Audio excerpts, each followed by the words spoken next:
साथियों, आज 1 मई है, मजदूर दिवस है। सभी साथियों को मजदूर दिवस की ढेर सारी शुभकामनाएं।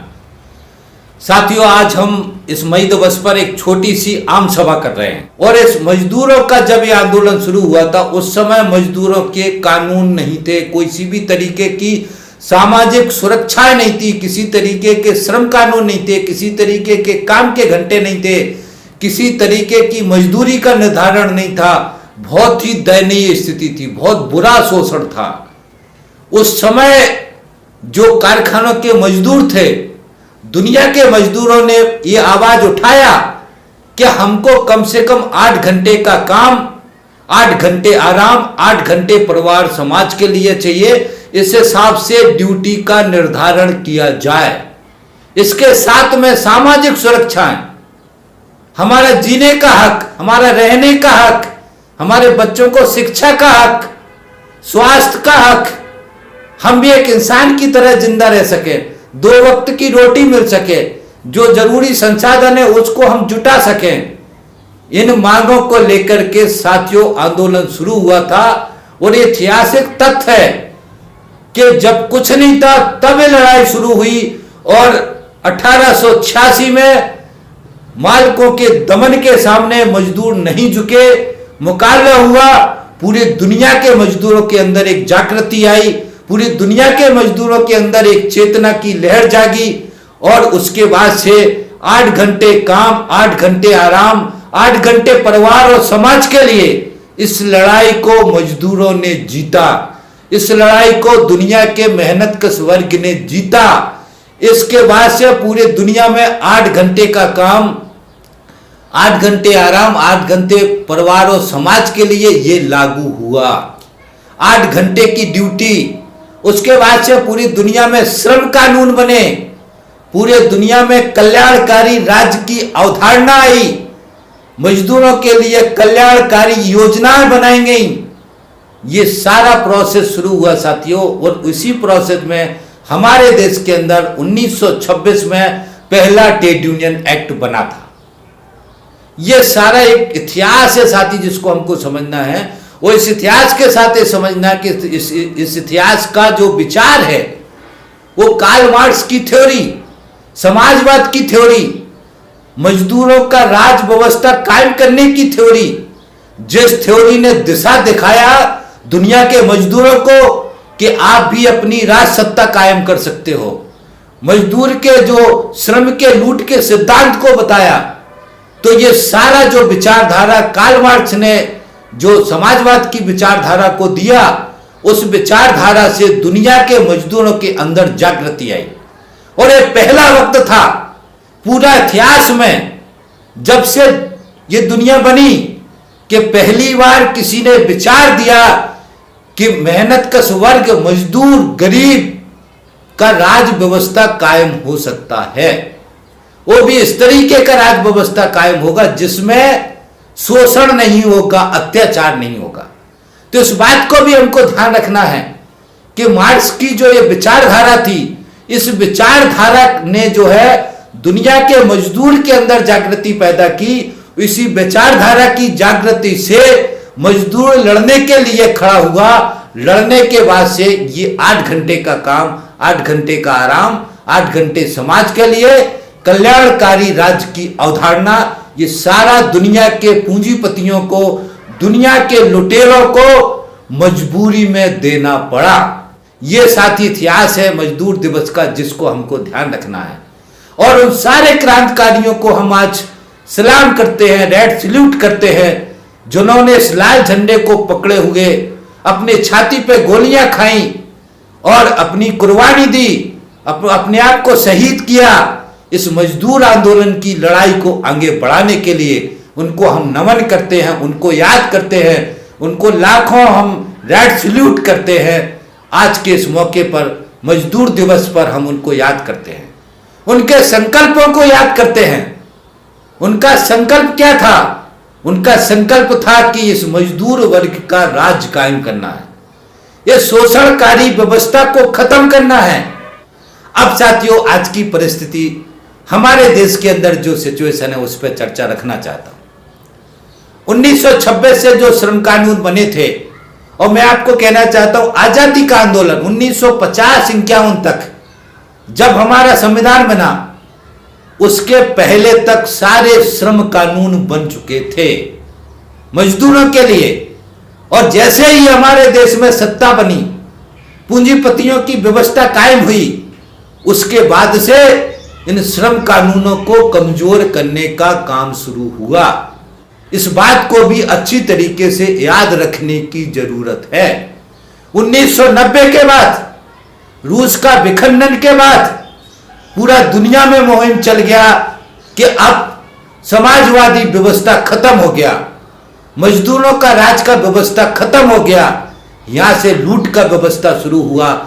नई आर्थिक नीतियां आई, भूमंडलीकरण, उदारीकरण, निजीकरण की नीतियां आई। पूंजीपतियों ने दोबारा एक नया कॉन्सेप्ट लेके आए कि अब हमको इस तरीके से कब्जा करना है ताकि हम अब दुनिया में कभी भी मजदूर राज कायम करने की चर्चा ना हो सके।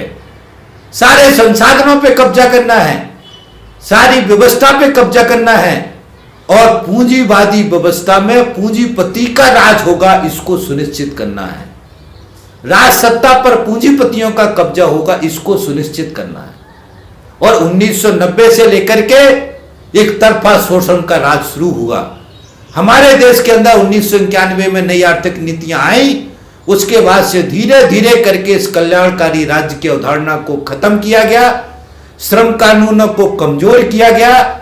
जो श्रम कानून थे, जो अधिकार थे, उनको धीरे धीरे करके नष्ट किया गया। फाइनली साथियों, 2014 में जो नरेंद्र मोदी की सरकार आई, इस सरकार ने घोषित रूप से घोषणा कर दिया कि हम सारे श्रम कानून खत्म करेंगे, 44 श्रम कानून खत्म करके 4 संहिताएं बनाएंगे। और इस सरकार ने कॉन्सेप्ट दिया कि जो भी मजदूर की सुरक्षा के कानून थे, उनको सारे कानूनों को खत्म कर दिया।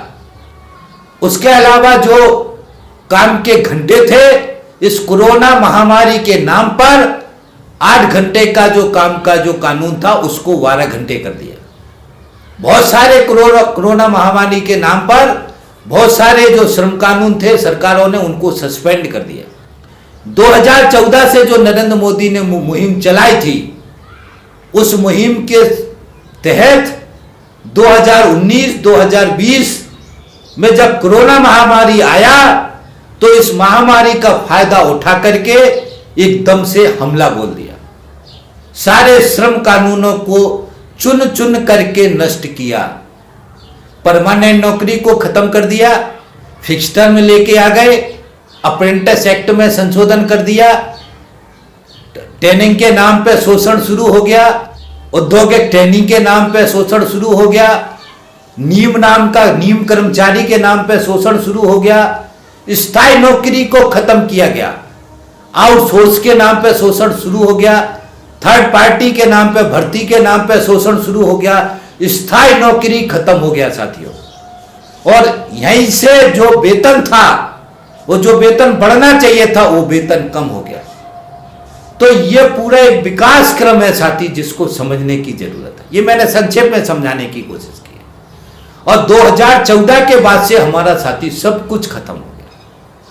इस कोरोना महामारी में जो 2020 में आया, इस 2020 की कोरोना महामारी में नरेंद्र मोदी की सरकार ने मजदूर के, नौजवान के, कर्मचारी के, मेहनतकश वर्ग के हित के जो भी कानून थे, सारे कानूनों को नष्ट कर दिया, सारे कानूनों को खत्म कर दिया। 1886 में जो हमने लड़के जीता था, 8 घंटे का काम, 8 घंटे का आराम, 8 घंटे समाज के लिए, इसको खत्म कर दिया, 12 घंटे काम का कानून बना दिया। जो इस ट्रेड यूनियन राइट, जो हमने ट्रेड यूनियन बनाने का अधिकार, सामूहिक सौदेबाजी का अधिकार, एग्रीमेंट का अधिकार पाया था, ये फिक्स टर्म ला करके, स्थायी नौकरी खत्म करके, इसका भी जरूरत को खत्म कर दिया। फिक्स टर्म लाने के बाद से परमानेंट नौकरी को खत्म कर दिया। अब स्थायी नौकरी किसी को नहीं मिलेगी, ये हमको समझने की जरूरत है साथियों। उन सारे अधिकार, उन सारी कल्याणकारी योजनाएं जो हमको शिक्षा के रूप में सहायता मिलती थी, जो हमें स्वास्थ्य के रूप में सहायता मिलती थी, और भी जितनी कल्याणकारी योजना थी, सारी कल्याणकारी योजनाओं को इस सरकार ने धीरे धीरे करके नष्ट कर दिया। बची हुई कल्याणकारी योजनाओं को धीरे धीरे करके नष्ट कर रहे और पूरी सारी व्यवस्था को बाजार पर छोड़ रहे, मालिकों के सहारे छोड़ रहे, मालिकों के आश्रय पे छोड़ रहे। मालिक चाहे जितना शोषण करें, मालिक चाहे जितना लूटें, आपको चाहे जितना घंटा काम करना पड़े, आपको चाहे जितना वेतन दे, सब कुछ मालिकों के ऊपर छोड़ दिया। ये गुलामी का राज वैसे ही इस नरेंद्र मोदी की सरकार ने ला दिया जैसा 1886 में था, 1800 में था, 1850 में था, जब कार्ल मार्क्स ने कम्युनिस्ट घोषणा पत्र जारी किया था। इस हमको बात को ध्यान रखना है। 1850 की सिचुएशन में फेंक दिया हमको, और हमने 1926 से लेकर के 1951 तक जो हासिल किया था अंग्रेजों के समय में, उस पूरे अधिकारों को इस नरेंद्र मोदी की सरकार ने हमसे छीन लिया, सारे अधिकारों को छीन लिया। ये बिल्कुल अच्छी तरीके से हमको समझने का जरूरत है। ये मजदूरों का हालत जो किया, उसी के साथ में किसानों का, उसी के साथ में व्यापारियों का, जो मल्टीनेशनल कंपनी का कॉन्सेप्ट था, पूंजीवादी राज कायम करने का जो पूंजीपतियों का सपना था, जो 1991 में शुरू हुआ था, उस पूंजीवादी राज को नरेंद्र मोदी की सरकार ने हमारे देश के ऊपर लागू कर दिया। निजीकरण के नाम पर हमारी देश की संपत्ति को देशी विदेशी पूंजीपतियों के हवाले कर रहे, बहुत बड़ी संख्या में संपत्तियों को पूंजीपतियों के हवाले कर दिया, देशी विदेशी पूंजीपतियों के हवाले कर दिया। आज की तारीख में अंबानी और अडानी जैसे लोग जो देश की बड़ी बड़ी संपत्ति पे कब्जा कर रहे, इस नरेंद्र मोदी की सरकार ने जियो के चक्कर में बीएसएनएल को बर्बाद कर दिया। सारे एयरलाइंस अडानी को बेच दिए, बड़ी संख्या में अडानी को बेच दिए। तो हमारी देश की संपत्ति, जितने भी सार्वजनिक क्षेत्र की कंपनियां हैं, सारी कंपनियों को इन्होंने धीरे धीरे करके देशी विदेशी पूंजीपतियों को बेचने का काम किया। इस राजनीति को, इस नीति को, इस सरकार के चरित्र को समझना है। यह अति दक्षिणपंथी भारतीय जनता पार्टी जो पूंजीवादी व्यवस्था को, हमारे देश को पूंजीपतियों का गुलाम बनाने के लिए युद्ध स्तर पर काम कर रही है। इस बात को हमको आज समझने का जरूरत है। हमारा देश का जनता को समझने का जरूरत है, देश के नौजवान को समझने का जरूरत है। जो भी लोग बीजेपी के साथ हैं, आरएसएस के साथ हैं, उनको भी समझने का जरूरत है कि आरएसएस और भारतीय जनता पार्टी हमारे देश को देशी विदेशी पूंजीपतियों का गुलाम बनाना चाहते हैं। गुलाम बनाने के लिए सारे संसाधन देशी विदेशी पूंजीपतियों के हवाले कर रहे हैं। तो इसको आज साथी समझना है, इस बात को अच्छी तरीके से समझना है। इन्होंने शिक्षा का निजीकरण कर दिया, पूरी शिक्षा को देशी विदेशी पूंजीपतियों के हवाले कर दिया। बड़ी बड़ी कॉर्पोरेट्स कंपनियों के हवाले कर रहे, बड़े बड़े यूनिवर्सिटी बन गए, बड़े बड़े विश्वविद्यालय बन गए, बेतहाशा फीसें ले रहे हो। गरीब का बच्चा, आम आदमी का बच्चा पढ़ नहीं सकता। शिक्षा से हमको वंचित कर दिया है, शिक्षा से वंचित कर दिया है। पैसे के चक्कर में शिक्षा को महंगा करके, प्राइवेट स्कूल खोल करके, प्राइवेट यूनिवर्सिटी खोल करके, गरीब का इंटेलिजेंट बच्चा भी डॉक्टर इंजीनियर नहीं बन सकता, पीएचडी नहीं कर सकता, क्योंकि उसके पास पैसा नहीं है। इस नीति को समझना, यह नीति हमारे खिलाफ नीति इस नरेंद्र मोदी की सरकार लेकर के आई है। स्वास्थ्य व्यवस्था आप देख लीजिए, जिस तरीके से हॉस्पिटलों का हाल किया कोरोना काल में, आज हम देख रहे हैं कि सरकारी अस्पताल को इन्होंने बर्बाद किया, निजी पूंजीपतियों को, निजी अस्पतालों को खड़ा किया। जो निजी अस्पताल आज लूट मचाए हुए हैं, पैसा लूट रहे हैं। किस हद तक पैसा लूट रहे हैं? गरीब आदमी, आम आदमी इस बड़े बड़े अस्पतालों में घुस नहीं सकता, क्योंकि इतना पैसा लगता है कि उसका जमीन बिक जाएगा, घर बिक जाएगा, उसके पास कुछ नहीं बचेगा। गरीब आदमी मरने का इंतजार करता है, मरीज को घर पे रखता है। कोरोना काल में जो हालत हुआ है, ये हमको दिखाता है कि जो पूंजीवादी व्यवस्था में जो प्राइवेट मशीनरी, प्राइवेट अस्पताल, बड़े बड़े मल्टीनेशनल हॉस्पिटल्स बने, उन्होंने देश की जनता को लूटने का काम किया है। आज भी जो सरकारी अस्पताल बचे हुए हैं, जिन अस्पतालों को इस सरकार खत्म कर देना चाहती है, उन्हीं अस्पतालों ने देश की आम जनता को सहारा दिया है। वही अस्पताल आज मुफ्त में इलाज कर रहे हैं, वही अस्पताल सस्ते में इलाज कर रहे हैं, वही अस्पताल आज गरीबों के लिए सहयोग कर रहे हैं, आम जनता को सहयोग कर रहे हैं। इसलिए साथ इस नीति को समझना है। जो ये नीति भारतीय जनता पार्टी लेके आई है कि हमारे देश को पूंजीपतियों का गुलाम बनाना है, हमारे देश को पूंजीपतियों के हवाले करना है, ये नीति ठीक नहीं है, ये नीति गलत है।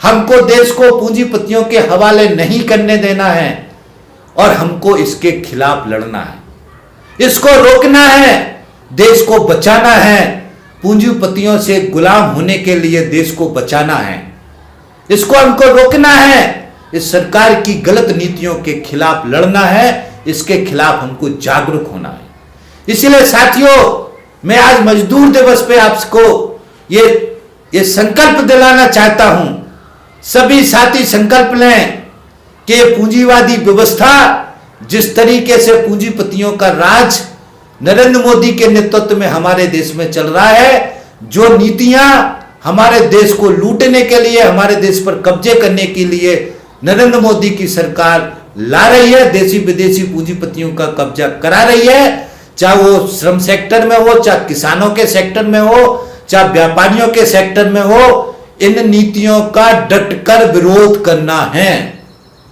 इन नीतियों का डटकर मुकाबला करना है, सड़कों पर मुकाबला करना है, फिजिकली मुकाबला करना है। इन नीतियों को बदलने के लिए इस नरेंद्र मोदी की सरकार को मजबूर करना है और हमको वापस वही समाजवादी व्यवस्था, आम जनता के पक्ष की नीतियां, उस कल्याणकारी राज्य की अवधारणा की तरफ हमको आगे बढ़ना है। हमको श्रम कानूनों को मजबूत कराना है। जो श्रम कानून इस नरेंद्र मोदी की सरकार ने खत्म किए हैं, इसके पहले कांग्रेस की सरकार भी उसको खत्म करना चाहती थी, खत्म कर रही थी धीरे धीरे। इन सारे श्रम कानूनों को वापस रिकवर करना है, वापस हमको जीतना है, वापस हमको लेना है। परमानेंट नौकरी का अधिकार, ट्रेड यूनियन का राइट्स का अधिकार, जो हमने अंग्रेजों के समय लड़के लिया था, वापस इस नरेंद्र मोदी की सरकार से हमको लड़के जीतना है। हमको आज जो ये निजीकरण की मुहिम चल रही है, इस निजीकरण की मुहिम के खिलाफ खड़ा होना है, सरकारी कंपनियों को बचाना है, सरकारी संपत्ति को बचाना है और ये देशी विदेशी पूंजीपतियों के कब्जे को रोकना है। ये बहुत बड़ा साजिश है साथियों, बहुत बड़ा षड्यंत्र है। आज हमको ये संकल्प लेने का जरूरत है। तो ये प्रमुख सवाल है जिसको हमको ध्यान रखना है। अब इस सब के बाद एक संकल्प और लेना है जो बहुत जरूरी है। इस भारतीय जनता पार्टी की सरकार ने, जिसको आरएसएस चला रहा है, राष्ट्रीय स्वयंसेवक संघ चला रहा है, जो हमारी देश की जनता को धर्म के नाम पर नशा चढ़ा करके, धर्म के नाम पर हिंदू मुसलमान का ध्रुवीकरण करके, धर्म के नाम पर मुसलमानों के प्रति हिंदुओं के अंदर नफरत पैदा करके जो ये खेल चल रहा है हिंदू मुसलमान का, इस खेल को हमको समझना है। आरएसएस आज बड़ी ताकतवर तरीके से भारतीय जनता पार्टी के माध्यम से हिंदू मुसलमान के बीच में ध्रुवीकरण करके, धार्मिक सवालों को प्रमुख बना करके, ये जो हमारी जिंदगी के असल सवाल है, इनको हमको भुला देना चाहता है और इस साजिश में वो कामयाब भी हो रहा है।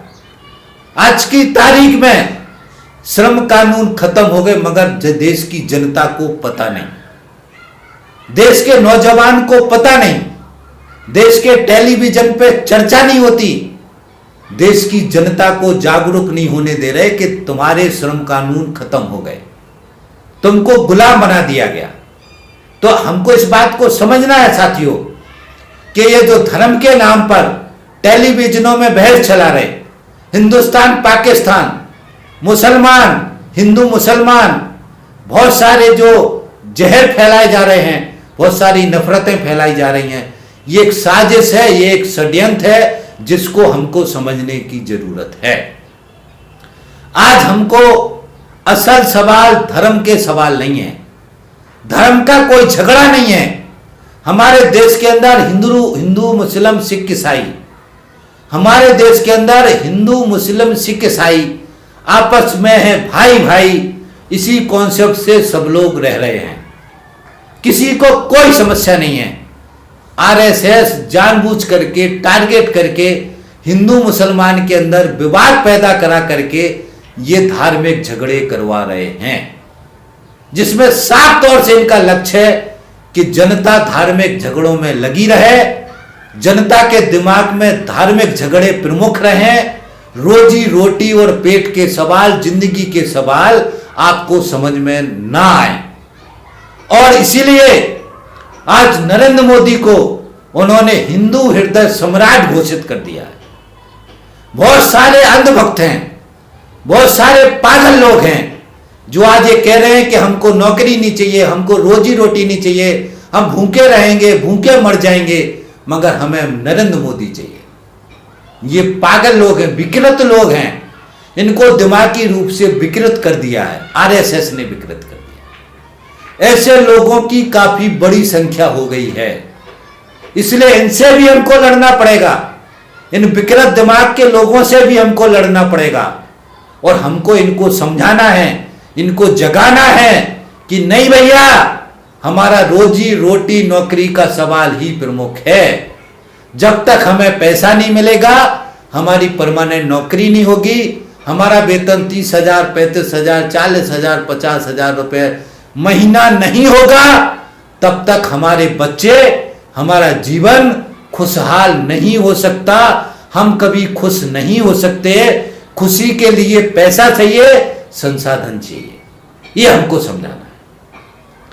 राजनीतिक रूप से भी हमको समझना है कि राजनीति के अंदर भी हमको धर्म के सवालों को प्रमुख सवाल नहीं बनाना है। हमें राजनीति के अंदर भी हमारी रोजी रोटी से जुड़े, जिंदगी से जुड़े सवाल हैं। जैसे किसानों के 3 काले कानून के खिलाफ किसान लड़ रहे हैं, ये जो 4 काली शैतान लेकर के आ रहे हैं, मेहनतकश वर्ग को इसके खिलाफ लड़ना है। व्यापारी वर्ग को जो एफडीआई ला करके जो देशी विदेशी मल्टीनेशनल कंपनियों को ला दिया है, फुटकर व्यापार चौपट हो रहा है, इसके खिलाफ व्यापारियों को लड़ना है। इसलिए मजदूरों को, कर्मचारियों को, नौजवानों को, किसानों को बेटों को और व्यापारियों को, व्यापारियों के बेटे को, सबको मिलकर के इन गलत नीतियों के खिलाफ लड़ना है। इस बात को अच्छी तरीके से आज समझने का जरूरत है। यही आज का अटल सत्य है। ये जो साजिश है उसको मैंने आपको समझा दिया है। मुझे उम्मीद है कि सभा के माध्यम से आप इस साजिश को समझ गए होंगे। मैं फिर कह रहा हूं, हमारे देश के खिलाफ एक भयंकर षड्यंत्र चल रहा है। हमारे देश पर देशी विदेशी पूंजीपतियों का कब्जा करवाया जा रहा है। हमारे देश को देशी विदेशी पूंजीपति लूटे, मुनाफा कमाए, संपत्ति लूटे, लोगों का श्रम लूटे, कम से कम मजदूरी देकर के उनका शोषण कर सके, ज्यादा से ज्यादा घंटे काम करा सकें। ये सारे रास्ता का कानून नरेंद्र मोदी की सरकार लेकर के आई है और उसको बदल रही है। किसानों के 3 काले कानून लेकर के आ गए हैं, छोटे व्यापारियों के लिए एफडीआई से मल्टीनेशनल कंपनियां लेके आ गए हैं। फुटकर व्यापार में अब तीनों वर्ग खतरे में हैं। ये साजिश नरेंद्र मोदी की सरकार हमारे देश में युद्ध स्तर पर करने में लगी हुई है, क्योंकि उनके पास बहुमत है, उनके पास सरकार है, सारे संसाधनों पे कब्जा है, पूरी मीडिया पर उनका कब्जा है। इसलिए वो धार्मिक सवालों को मुद्दा बना रहे हैं, तबकि धार्मिक सवाल मुद्दा नहीं है। हमारे देश के अंदर हिंदू मुसलमान के नाम पर दंगा फसाद कराने की कोशिश हो रही है। हिंदू मुसलमान के नाम पर मार काट कराने की कोशिश हो रही है। इसलिए साथियों, हमें ध्यान रखना है, आज राम मंदिर बनाने के नाम पर करोड़ों रुपया मजदूरों से, आम जनता से चंदा के नाम पर लूटा जा रहा है। जितना पैसा हमने इस राम मंदिर के नाम पे दिया, हम धर्म के नाम पर देते हैं, इतना पैसा यदि हम शिक्षा और स्वास्थ्य के लिए, अस्पताल बनाने के लिए लगाए होते तो आज एक कोरोना में इतनी सारी मौतें नहीं होती। और जो शमशान घाटों में लाइनें लग रही हैं, इस शमशान घाटों में लाइनें नहीं लगती। यदि हम अपना पैसा स्कूल बनाने में और अस्पताल बनाने में लगाए होते, यदि हम अपनी दवाइयों की कंपनी, ड्रग्स की कंपनी, जो सरकारी कंपनी हो, उनको बचा पाए होते, तो जो ये दवाई की कालाबाजारी हो रही, एक एक इंजेक्शन 35-35, 40-40 हजार में मिल रहा है, ये कालाबाजारी ना होती, हर दवाई बहुत ही सुचारू रूप में, फ्री में, मुफ्त में सरकार हमको दे पाती। इसलिए साथियों, हमको इस बात को समझना है कि हमारा जो पैसा है वो सही जगह पर लगे, इस बात को समझना है। और ये जो धर्म के नाम पर षड्यंत्र चल रहा है, और इस षड्यंत्र के पीछे हमारे देश को गुलाम बनाने की जो ये साजिश चल रही है, इसका भी इस बात को समझना है, इसका पर्दाफाश करना है। आज मजदूर दिवस पर जब हमारा देश पूरा जल रहा है, देश में हर शमशान घाटों में लाशें, बेतहाशा लाशें जल रही हैं, हर शमशान घाटों में, चाहे दिल्ली हो, चाहे लखनऊ हो, चाहे भोपाल हो, हर शमशान घाट में लाशों की लाइन लगी हुई है। इतनी बुरी महामारी हमने कभी नहीं देखी। यदि हम सही तरीके से, सही नीतियों पर चलेंगे, इस पूंजीवादी व्यवस्था का जो काला चेहरा है, इसको पलट पाएंगे, तो इस तरीके का दृश्य हम कभी नहीं देख पाएंगे। यदि हमारा देश गुलाम हो गया, हमारा देश पूंजीपतियों का गुलाम हो गया, हमारी अगली कई नस्लें गुलामी में रहेंगी, हम खाने को मोहताज रहेंगे, हम जीने के संसाधन जुटाने को मोहताज रहेंगे, रात न दिन मेहनत करेंगे, परिश्रम करेंगे, मगर बामुशक्कल सिर्फ जीने का संसाधन जुटा पाएंगे। हम अच्छा घर नहीं बना पाएंगे, अच्छा मकान नहीं बना पाएंगे, अपने बच्चों को पढ़ा लिखा नहीं पाएंगे, कोई भी सरकारी सुविधा संसाधन हमको नहीं मिलेगा।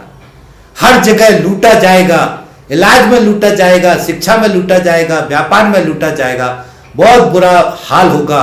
किसानी को पूंजीपतियों के हवाले करने का जो रास्ता नरेंद्र मोदी की सरकार लेकर के आई है, उसमें भी बड़ा मुनाफा लूटने का आशा देशी विदेशी पूंजीपतियों को लग रहा है। तो ये दृश्य जो आने वाले समय में हमारी कई पीढ़ियां, कई नस्लें इस आग में झुलसेंगी, जिस आग में हमारे देश की सरकार, नरेंद्र मोदी की सरकार और आरएसएस बहुत ही युद्ध स्तर पर हमारे देश को फंसाने में, इसको लागू करने में, इसमें उलझाने में लगा हुआ है। इसको हमको समझना है। आज की तारीख में भारतीय जनता पार्टी के और आरएसएस के चरित्र को भी समझना है साथियों। भारतीय जनता पार्टी और आरएसएस जो हिंदू धर्म के नाम पर एक राष्ट्र कायम करने की बात करता है, मगर इसके पीछे उसका जो षड्यंत्र है वो आज सामने आ गया है। इसका षड्यंत्र हिंदू राष्ट्र कायम करने के नाम पर देशी विदेशी पूंजीपतियों की सत्ता कायम करना है। जो देशी विदेशी पूंजीपतियों की सत्ता कायम करने के लिए नरेंद्र मोदी की सरकार युद्ध स्तर पर काम कर रही है। ये इनका असली चरित्र है। ये कोई राष्ट्रवादी नहीं है, ये कोई भारत माता के सपूत नहीं है, ये कोई देशभक्त नहीं है। ये अच्छी तरीके से समझना है, ये साजिश करता है, देशी विदेशी पूंजीपतियों के एजेंट है, देशी विदेशी पूंजीपतियों के दलाल हैं, उनके लिए काम कर रहे हैं, उन्हीं के आदमी हैं। आज इस बात को अच्छी तरीके से समझने की जरूरत है। तभी यदि हम इस बात को समझ जाएंगे तो आगे की लड़ाई के लिए हम सतर्क हो जाएंगे, सावधान हो जाएंगे साथियों। इसलिए साथियों आज खतरा बहुत बड़ा है, क्योंकि इनके कब्जे में बीजेपी के कब्जे में, आरएसएस के कब्जे में पूरा देश आ गया है। प्रधानमंत्री से लेके राष्ट्रपति से लेके हर संवैधानिक संस्था, बहुत सारे राज्यों के मुख्यमंत्री, बड़ी संख्या में इनकी सरकारें हैं, सब कुछ इनके चंगुल में है और सब कुछ का ये इस्तेमाल देसी विदेशी पूंजीपतियों का कब्जा कराने के लिए इस्तेमाल कर रहे हैं। इसलिए ताकतवर हैं ये। आज मीडिया से लेकर के पैसा बहुत है इनके पास, इसलिए एक तरफ कब्जा करवा रहे हैं, दूसरी तरफ हिंदू मुसलमान का धार्मिक लड़ाई, दंगे फसाद, ध्रुवीकरण, ये सारा नफरतें फैला रहे हैं, जो मैं आपको समझा चुका हूं। मुझे उम्मीद है कि आज की जो मई दिवस की आम सभा है, इस आम सभा के माध्यम से मैंने बेसिक सवाल उठाए हैं, प्रमुख सवाल उठाए हैं, राजनीतिक सवाल भी उठाए हैं, मजदूरों के सवाल उठाए हैं, देश की आम जनता के सवाल उठाए हैं, नीतिगत सवाल उठाए हैं, दिशा को बताया है, देश के खिलाफ चल रहे षड्यंत्र को बताया है। मुझे उम्मीद है इस बात को आप समझ पाओगे और समझने के साथ ही हमारे देश को बचाने के लिए, हमारे देश की जो तिरंगा पकड़े भारत माता है उसको बचाने के लिए, हिंदू मुस्लिम सिख ईसाई आपस में है भाई भाई, इस कॉन्सेप्ट को बचाने के लिए, हमारा भारत देश का संविधान को बचाने के लिए, भारत देश की संवैधानिक संस्थाओं को बचाने के लिए, हमारे देश की धर्मनिरपेक्ष की अवधारणा को बचाने के लिए और हमारे देश को पूंजीपतियों का गुलाम जो करने की साजिश चल रही है, इस गुलामी से देश को बचाने के लिए आज हम संकल्प लेंगे और लड़ेंगे, आगे बढ़ेंगे और इस मुकाबले को मजबूत करेंगे, सारी चीजों को भुला देंगे। हमको जाति के नाम पर नहीं लड़ना है, धर्म के नाम पर नहीं लड़ना है, हिंदू मुसलमान के भी नाम पर नहीं लड़ना है। हम मेहनतकश भाई भाई, सारी आम जनता भाई भाई, चाहे हिंदू हो, चाहे मुसलमान हो, चाहे सिख हो, चाहे ईसाई हो, सारे मजदूर मेहनतकश भाई भाई, इस कॉन्सेप्ट के साथ हमको आगे बढ़ना है। तो ये साथियों बेसिक सवाल है जो मैंने आपके सामने उठाए। मुझे उम्मीद है कि आप इस सभा के माध्यम से जो मैंने बातें कही हैं उनको समझोगे, उनका चिंतन करोगे। नौजवानों से मेरा विशेष आग्रह है कि आप अपनी चेतना को सही करें और देश को बचाने के लिए, भारत माता को बचाने के लिए, अपनी आने वाली पीढ़ियों को बचाने के लिए, आज का हमारा रोजी रोटी रोजगार, अपना जिंदगी बचाने के लिए हम आगे बढ़ेंगे। इसी संकल्प के साथ मैं अपनी बात खत्म करता हूं। थैंक यू साथी।